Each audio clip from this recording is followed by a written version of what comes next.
I want to show you other ways to evaluate studies. Excuse me. These are criteria from Sir Bradford Hill. And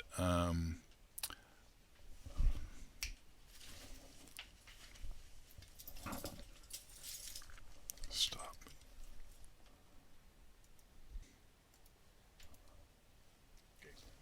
Okay, I'd like to talk about formal criteria for examining one study at a time, and these come from Sir Bradford Hill, and they are well known and often used in epidemiology. And I want to let you know that you can read about these in just a few pages in Epidemiology Kept Simple. That's one of your texts for the class. It's on page 294 to 302. That's 294 to 302. Now we have statistical methods. I want to be sure I mention this. So we have statistical methods of evaluating studies, and they're measured in standard deviation units, and it's called a meta-analysis. And in an advanced statistics class, you would learn about a meta-analysis. That's a statistical quantitative method. We're going to use a qualitative method. In epidemiology, we still use qualitative methods to talk about causality or whether there's a cause and effect. I also want to mention that we're using this for each and every study because I'm still dealing with looking at one study at a time. Now, I want to go through and give you an overview of each of these before I get into showing you figures or graphics of what some of these mean. Now, I don't have graphics for every one because they're not appropriate. But what we mean by strength of association is that we're going to look at relative risk, odds ratios, and confidence intervals. And all a confidence interval means is the percentage of the time that you're going to get the same result if you did the study over and over and over again. So if you have a confidence interval of 95%, it means that if you did the study 100 times, 95 times, you would get the same result. Okay, I want to talk about a dose-response relationship. We learn a lot about this from pharmacy. You know, what level of drug do you need in your system to have a therapeutic effect? But this says a dose of exposure increases as the risk of disease increases. So this is the negative side of the positive that I mentioned in pharmacy. So if I get greater exposure to asbestos, does the risk of disease increase? That would be support for our hypotheses of asbestos being detrimental to one's health. Now, temporal relationship. Does exposure precede the disease? And I'll show you that. And specificity, and this is a different meaning of specificity than what you learned with screening test. Is exposure specific to the disease? And consistency of association. Is there consistency in the findings reported in different studies using different study designs conducted by different investigators across the country? And I'll substitute words in here so that maybe they'll connect with your past and your prior training, so it'll be easier for you to remember. Now, we have there's 9 of these, and these are the last of them, and I'll go through them in a systematic way. Is there a plausible or a credible biological or physiological mechanism to explain the development of the disease or increased risk for the disease? So this comes from biology or physiology. Is another way to say it, and this is not quite right, but it might help some of you. Is there a theory that supports this? Okay. But does it make sense if I was going to explain it from a biological perspective or a physiologic perspective? Now, coherence. Does it agree with known facts or existing knowledge? Now, this is interesting because, the theory that was reigning during Snow's lifetime in 1854 was miasmic theory or bad air. Well, his findings didn't agree with that theory at all. Didn't make his findings wrong. Made the theory suspect. Okay, experimentation to rule out alternative explanations. To what extent has the possibility of alternative explanations been considered and excluded? For example, here we go again, back to what I was talking about, chance, bias, confounding. This is accomplished by experimental, observational, laboratory studies, and animal models in support of causal relationships.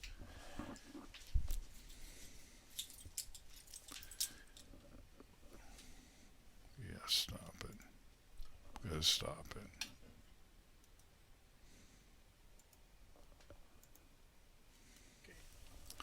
Okay, I'd like to continue with Bradford Hill's criteria and talk about the biological plausibility. All this means is, does the data, the outcome, agree with biological or physiological mechanisms? Could a biologist explain how this disease might occur, or a physiologist explain the mechanisms of the development of the disease? Now, coherence is different. It has to do with known facts or existing knowledge. And I wanted to take you back to Snow and cholera in 1854. Remember, the primary theory there was miasmic theory or bad air. And of course, that had nothing to do with the disease, and that theory was bogus. And even after Koch talked about cholera and discovered cholera, many scientists continue to believe in miasmic theory. Now, I'd like to tell you that that was just the case then, but we have new discoveries all the time that don't seem to fit with a particular paradigm or knowledge, or fit with a biological or physiological mechanism. So that doesn't mean the results are wrong. It may be that our background and things that exist currently haven't caught up with what's really happening in our society or in a particular medical area or some other professional area. Now, we covered this before. We're trying to rule out alternative explanations, and to what extent has the possibility of alternative explanations been adequately considered and excluded? And remember, we talked about chance and bias and confounding. Are these operating? And this is accomplished by experimental, observational, laboratory studies and animal models in support of a causal relationship. Now, analogy.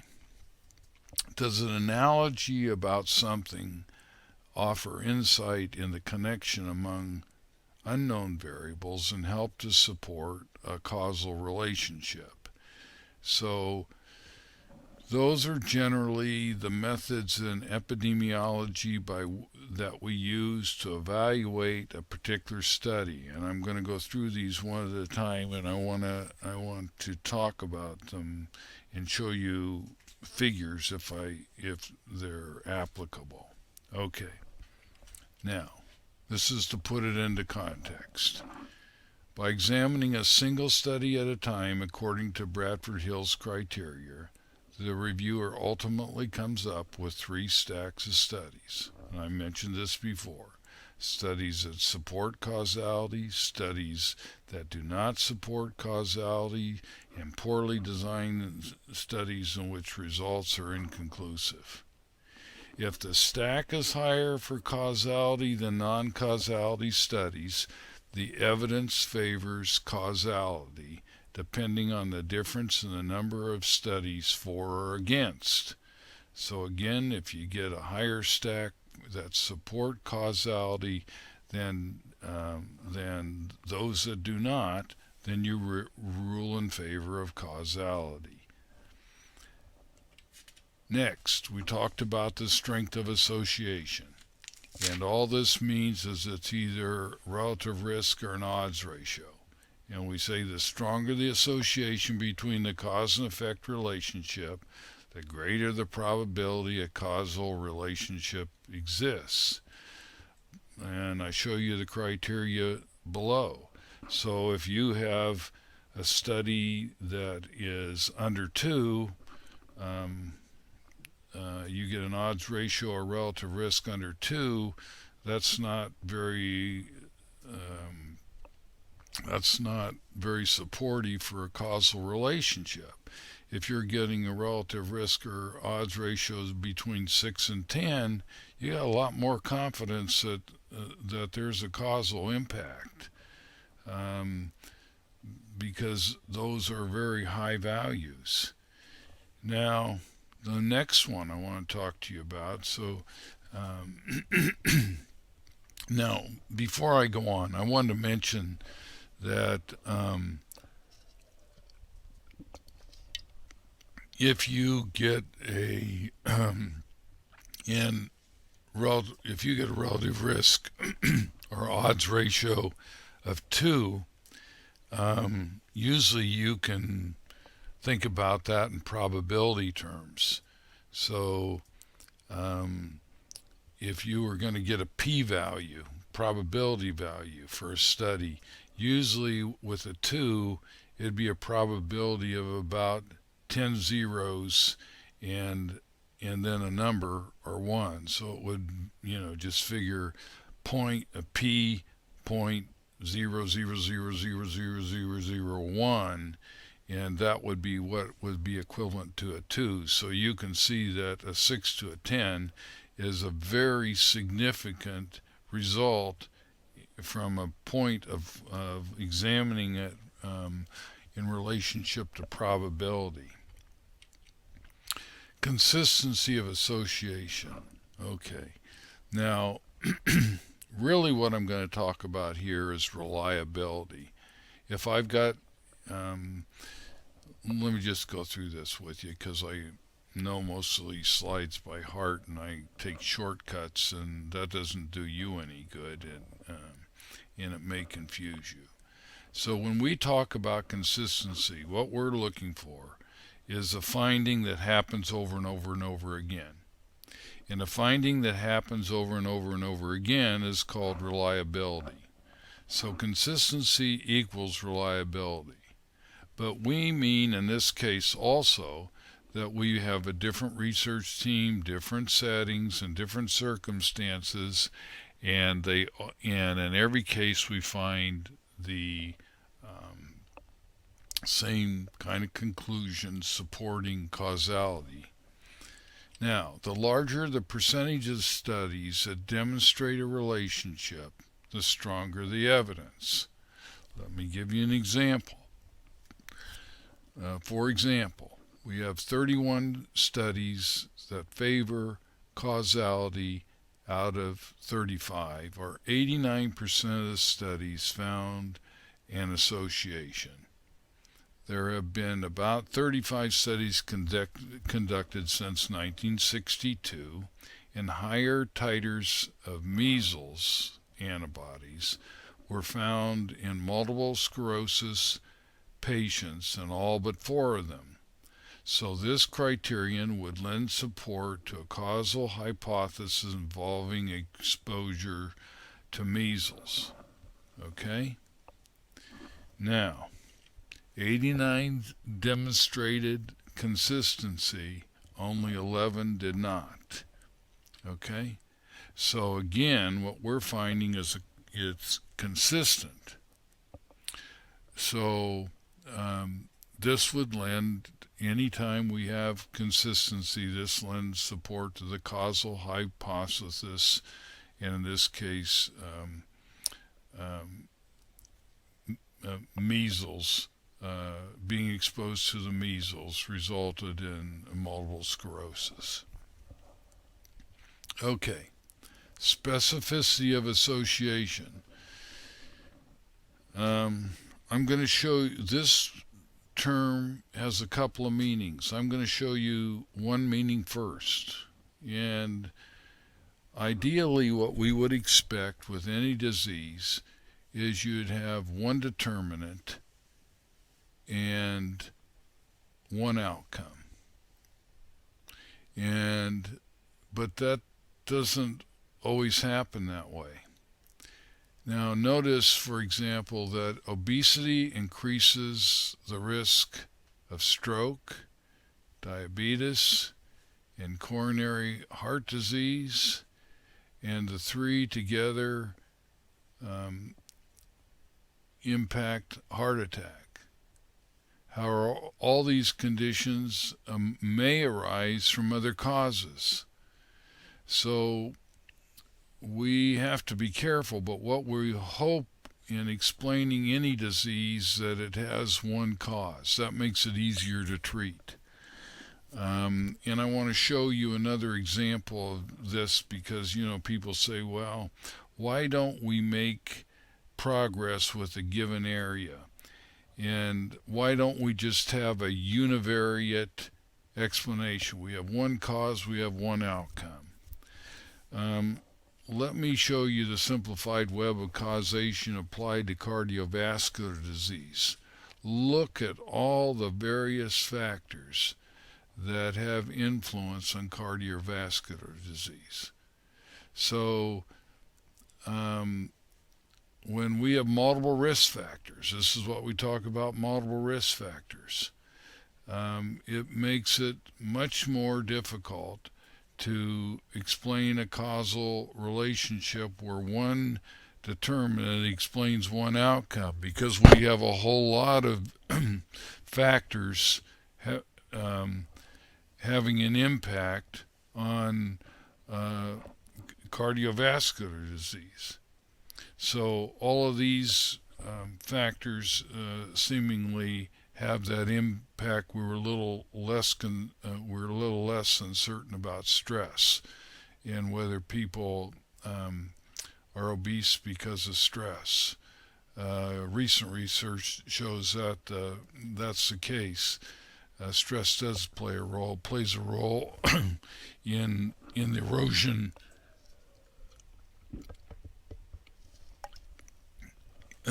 in the erosion of the brain. We also note that smoking does affect blood clotting. So anyway, the point here is we have multivariate determinants that influence cardiovascular disease. Now, here's the second definition of obesity. Now notice this. This is cancer mortality ratios, and you know immediately rates, and proportions among men with a history of cigarette smoking compared with men who never smoked. Okay? So when we talk about specificity in this particular means. We mean that the smoking, we're hypothesizing that smoke ought to have higher ratios and detrimental effects among those parts of the body that smoke directly comes in contact with, right? Well, it's going to come in contact with the lungs. It's going to come in contact with the pharynx. It's going to come in contact with the larynx. It's going to come in contact with the esophagus. But it doesn't come in direct contact, with a lot of these other sites in the body. So we ask ourselves, in terms of specificity, are the ratios higher where it comes in contact? And we look at the lung and look at the odds ratio or the relative risk that we're getting. It's very high. Then we come with pharynx, and then it's high here, but it's not high here in the different age groups. And then we notice that the larynx, it's high. And then we notice with the esophagus, it drops off. It's high here, but it drops off. Now, we notice that some of these are high, but they're not nearly as high as what we see up there. So it supports the hypothesis of specificity. Now, what it doesn't support is the hypothesis of consistency, because we would anticipate that the odds ratio or relative risk for total cancer for both age groups would be the same or higher, right? And we notice that this drops off. And we notice that for the esophagus, it drops off. Well, why does that happen? Why aren't we finding a consistent result? Well, the answer is that we think it's due to the fact that people who smoke die at 65. And so these ratios are very much affected. These odds ratios or relative risk are very much affected because this group is dying. And that's why their values are less in the 65 to 79 year age group. But that's specificity, and this is the specificity part. This is the consistency part. Okay, so specificity has to do with parts of the body that directly absorb smoke. Okay, and it looks like that hypothesis is upheld. Okay, dose-response relationship. Let's talk about asbestos for a moment. The reason we got Bering Hall is because we used to have asbestos in the School of Education that was where Bering Hall is now. And people in the basement of the old School of Education, the longer they were there, the more likely they were to get asbestosis. So what we saw was a dose-response relationship. So you can see this is time, and the longer the time spent in the building, the more likely the response was to occur and the greater the response. So the longer people are employed, the higher the exposure, thus the greater the risk and likelihood of fibrosis. Okay, so this shows you a dose-response relationship, or also called a biological gradient. Either term is correct. So dose-response relationship or biological gradient. Next, this is another one about maybe it's asbestosis in this case instead of fibrosis, but you're getting the idea. This is incidence versus years of employment.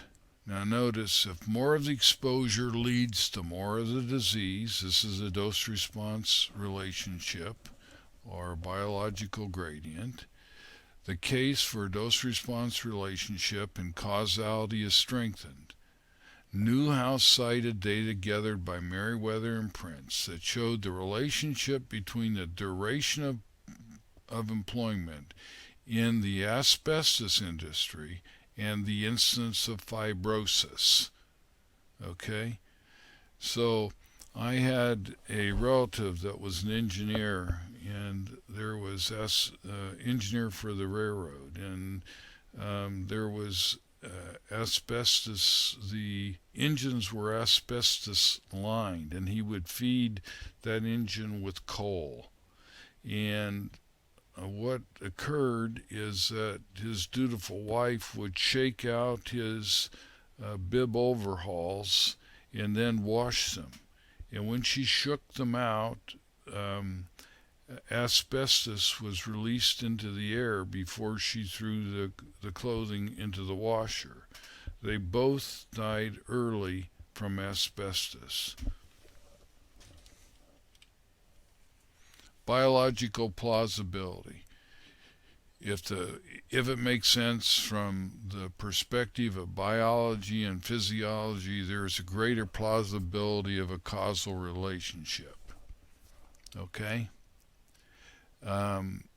It may also mean, though, that theory or research may not have caught up with science, hence does not make the outcome untrue. And that's what we said earlier about Snow and Koch. So I just caution you about using this particular criterion to conclude causation. Okay. Now, I think this is sort of important. Until recently, no known biological or physiological mechanism existed to explain how psychological stress could result in greater susceptibility to infectious disease and cancer. Well, we're finding that stress often leads to depression, and as I said, we have found physical erosion of the brain from people who have been depressed for a long period of time. Now, only within the past several years has it been shown that stress may produce immune suppression by affecting immune cell functioning, and as was the case with the criterion of specificity, plausibility strengthens the hypothesis, but lack of plausibility does not weaken it.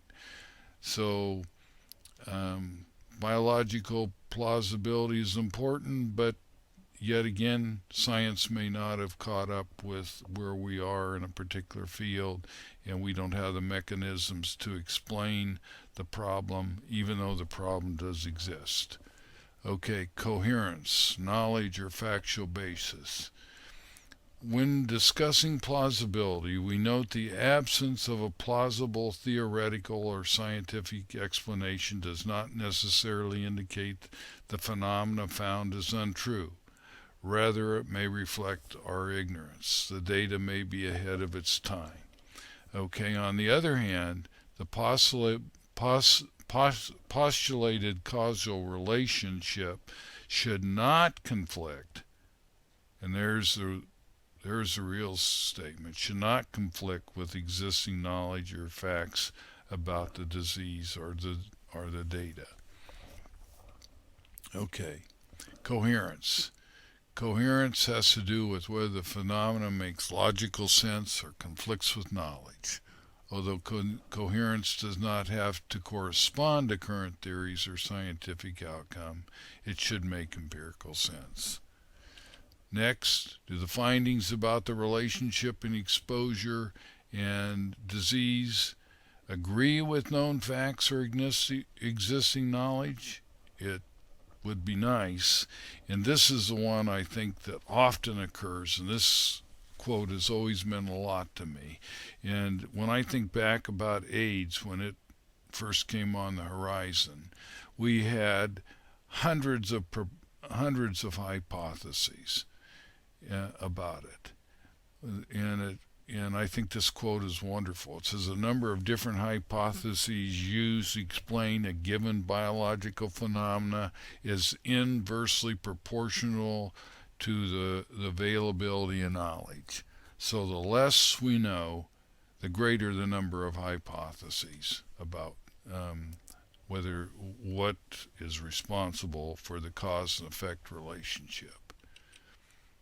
Experimental instances. In some cases, there may be experimental incidents that suggest the causal relationship, and this is the general model that we use to prove something or to verify something. We start with animal models, then we do experiments in laboratory settings, and then we do controlled randomized trials, and you will hear a lot about the value, but NIH is shifting its opinion about controlled randomized trials, are also known as double-blind studies, experiments in nature, observational studies and experimental studies, and last, prospective studies with preventive interventions that demonstrate that A precedes B. So if we have all of these going in the same direction, we have more confidence that there's a causal relationship. Analogy. This is the weakest form of evidence. An analogy is very similar to biological plausibility. For this reason, many authors do not properly distinguish between the two and drop this last category from the list of criteria for causality. The causal relationship is explained via an analogy, not plausibility or coherence. And analogy is anything well known that is used to explain something unknown. And here's an example. You could use a thermostat, and this may not be a good example, but it's one that's cited. When the heat is turned up, pressure in, for example, you have a lot of assignments due at one time, stress occurs. So you can think of turning the heat up on the thermostat. When the thermostat is turned down, you have fewer assignments, stress is less. So now, does that thermostat explain the way stress operates and help to talk about and explain causality? That's the question. And this is why it's often dropped. Now, 3 cognitive methods of causality: biological plausibility, coherence, and analogy. And from philosophy came methods to develop proofs, and hence the development of a doctorate of philosophy degree.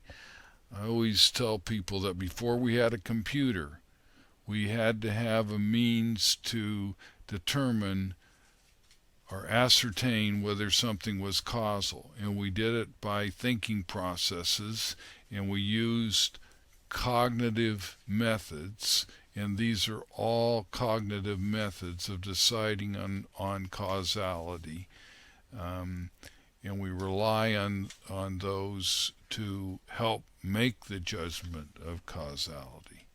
Now, note, you need not meet all criteria to determine causality, but the more criteria, the better. For example, for causality, notice this: you do not have to satisfy the condition of dose-response relationships, biological plausibility, or coherence. And I sort of like to summarize at this point and say different books and different authors present many different criteria. However, the factors are often very similar, and I can vouch for that. I've looked at all kinds of books on epidemiology over the 30 years of my career. And nothing in life is certain except for taxes and death, and maybe you can get out of taxes, I don't know. But the information may be temporarily useful to make important decisions and add to our knowledge base to move science and knowledge forward. Okay? And as Hill said himself, all scientific work is incomplete, whether it be observational or experimental. All scientific work is liable to be upset or modified by advancing knowledge. That does not confer upon us a freedom to ignore knowledge we already have or to postpone the action that it appears to demand at a given time. Well, I hope you enjoyed this class. You probably feel like you've been fed out of a fire hose. I hope it hasn't been too overwhelming, but I can say with certainty that I have confidence that you will use this information throughout your career and it will be valuable to you. We have selected that which we know is important to your future, and that most of you will be supervisors and supervising others. And you will find that having a vocabulary that is well grounded will help you in explaining science to others. So, with my deepest wishes for a successful future, I will terminate my lecture, and this is my final closing. Thank you.